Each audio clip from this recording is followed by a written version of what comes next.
காக்கும் தேவனாம் இயேசு கிறிஸ்துவின் நாமத்தில் அன்பின் வாழ்த்துக்கள். ஆதியாகமம் 12ஆம் அதிகாரம் 2ஆம் வசனம்.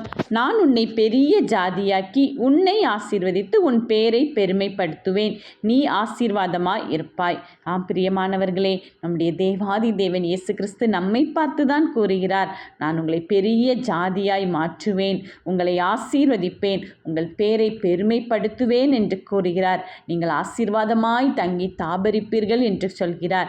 எனவே நாம் செய்ய வேண்டியது ஒன்றே ஒன்று, இயேசு கிறிஸ்து என்பவரை நாம் விடாது அவருடைய பாதத்தில் அமர்ந்து அவரை துதித்து ஆராதித்து நம்முடைய காரியங்களை எல்லாவற்றையும் அவருடைய சமூகத்தில் நாம் சாற்றும் பொழுது தேவாதி தேவன் நம்முடைய எல்லா காரியத்திலும் முன் செல்கிறவராய் இருந்து பெரிய ஜாதியாய் நம்மை மாற்றி ஆசீர்வதித்து பேரை பெருமைப்படுத்துவாராக. ஆமேன்.